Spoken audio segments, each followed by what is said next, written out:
Good morning. Welcome again to Morning Devotions. Thank you again for our time together. It has been a very busy season at COP, and well, there's more coming up this week. We've got Brother John on the weekend with Stake Your Claim. It's going to be a wonderful set of services as he just encourages you for your harvest for 2018. It's going to be a great time.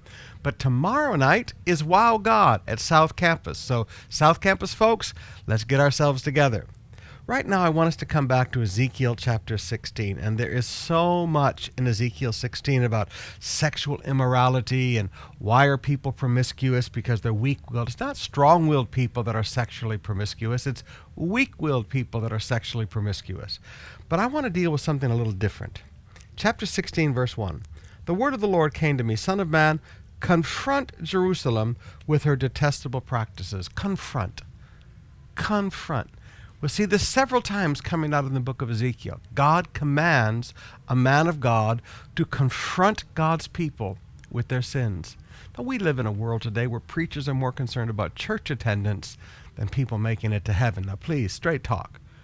And when people are more concerned about, well, I don't want to offend anybody, well, you know what? Sometimes people need to hear the truth.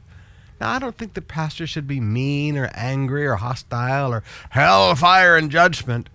But I do believe that we need to stand in front of people and confront them for their sins. We need to stand straight up and say, now listen, you can't keep going to the clubs and think you're going to make it to heaven. Drunkards don't enter to heaven. No, you can't keep sleeping around and think it's all right and you're going to make it to heaven. Adulterers don't make it to heaven. No, homosexuality is not a proper lifestyle. You look at the sins, and it doesn't matter whether it's heterosexual sex or homosexual sex or alcoholism or drugs or whatever. There are things in the Bible that are clearly wrong. And as Christians today, we're so worried about being politically correct. And as pastors, we're so worried about, well, will people leave our church? Well, you know what? Paul sometimes told people not to come to church. The Bible tells us there are people that we don't hang out with.